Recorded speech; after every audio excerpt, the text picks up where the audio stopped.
Praise the lord. దేవాతి దేవునికి వందనాలు. ప్రభు నామమున మీ అందరికీ నా యొక్క ప్రత్యేక వందనములు, శుభములు తెలియజేస్తున్నాను. ఈ దినము కొరకై ఏర్పాటు చేయబడిన దేవుని వాగ్దానము యెషయా గ్రంథము 43వ అధ్యాయము 1వ వచనము. నేను నిన్ను విమోచించి ఉన్నాను, భయపడకుము. పేరు పెట్టి నిన్ను పిలిచి ఉన్నాను, నీవు నా సొత్తు. ఆమె దేవునికే మహిమ కలుగును గాక.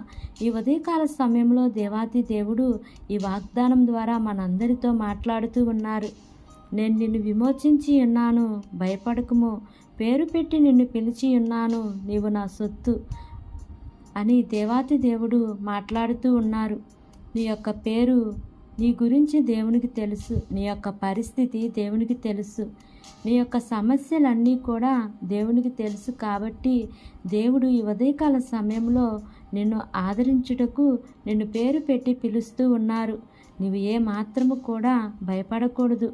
ఎందుకంటే నీవు దేవుని సొత్తు కాబట్టి నిన్ను దేవుడు విమోచించారు. చాలామంది భయపడుతూ ఉంటారు. వారికి ఉన్న సమస్యలను బట్టి దిగులు పడుతూ ఉంటారు, కృంగిపోతూ ఉంటారు. నీవు ఏది సాధించలేను అని భయపడుతున్నావా? ఇంకా నేను రోగినే అని భయపడుతున్నావా?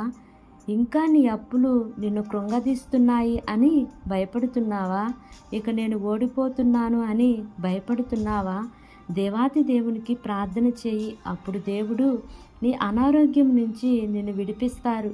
నీ అప్పుల నుంచి నిన్ను విడిపించుటకు నీ ప్రభువు నీకు ఉన్నారు. కృంగిన స్థితిలో నుంచి నిన్ను లేవనెత్తుటకు ప్రభువారు ఉన్నారు. కాబట్టి నువ్వు ఎప్పుడు కూడా భయపడకూడదు. నువ్వు ఎప్పుడైతే ప్రభువుకి ప్రార్థన చేస్తావో ఆ ప్రార్థన ప్రబలమవుతుంది, నీ విశ్వాసము అధికమవుతుంది. శత్రువుకి, శత్రు సమూహానికి నీ మీద ఎటువంటి అధికారం లేదు. ఎందుకంటే దేవుడే నిన్ను విమోచించి ఉన్నారు. నీవు దేవుని సొత్తు. అలాంటిది నీ మీద సాతానికి అధికారం ఎలా ఉంటుంది? నీవు దేవుని కుమారుడవు, దేవుని కుమార్తెవు. నీవు దేవుని సొత్తు కాబట్టి సాతానికి అధికారం ఉన్నది అన్న ఆ ఆలోచనలు నీ మదిలో నుంచి తీసివేయాలి. నేను సాతానును చితకతొక్కుతాను అనే నమ్మకము నీలో ఉండాలి. నీ ప్రార్థన సాతాను మీద నీకు విజయాన్నిస్తుంది అనే నమ్మకము నీలో ఉండాలి. నీవు విశ్వసించిన ప్రకారము నీ జీవితంలో కార్యము చేయుటకు ఆయన చాలినవాడు. ఆయన సొత్తు నీవు కాబట్టి ఈ ఉదయకాల సమయంలో ఈ వాక్యము మనందరి జీవితాలలో ఫలింపచేయునుగాక. ఆమేన్. ప్రార్థన చేసుకుందాం. ప్రేమ కలిగిన యేసయ్యా, కృప కలిగిన దేవా, నీకు వందనాలు తండ్రి. నీకు స్తోత్రములు ప్రభువా. అయా, నీవిచ్చిన వాగ్దానాన్ని బట్టి నీకు వందనాలు తండ్రి. నేను నిన్ను విమోచించి ఉన్నాను, భయపడకుము. పేరు పెట్టి నిన్ను పిలిచి ఉన్నాను, నీవు నా సొత్తు అని మాట్లాడి ఉన్నావు తండ్రి. నిజమేనయ్యా, మేము నీ సొత్తు. అందుకనే ప్రభువా రక్షణ పొందుకొని జీవించగలుగుతున్నాము తండ్రి. మీరు మాకు ఇచ్చిన రక్షణను బట్టి, మమ్మల్ని విమోచిస్తున్న విధానాన్ని బట్టి, మమ్మల్ని ధైర్యపరుస్తున్న విధానాన్ని బట్టి నీకు వందనాలయ్యా. నీకు స్తోత్రములు ప్రభువా.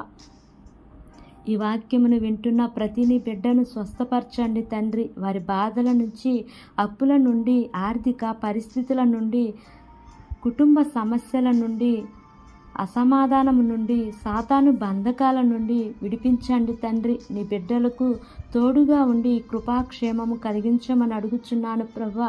ఎంతమంది అయితే నీ బిడ్డలు నా ప్రభువా ఈ వాక్యమును విని ప్రార్థనలో ఏకీభవిస్తున్నారో ప్రతి బిడ్డను పేరు పేరున మీరు దీవించి ఆశీర్వదించమని యేసు అతి పరిశుద్ధ నామమును అడిగి వేడుకొని పొంది ఉన్నాము తండ్రి. Amen, amen, amen. Praise the lord. God bless you all.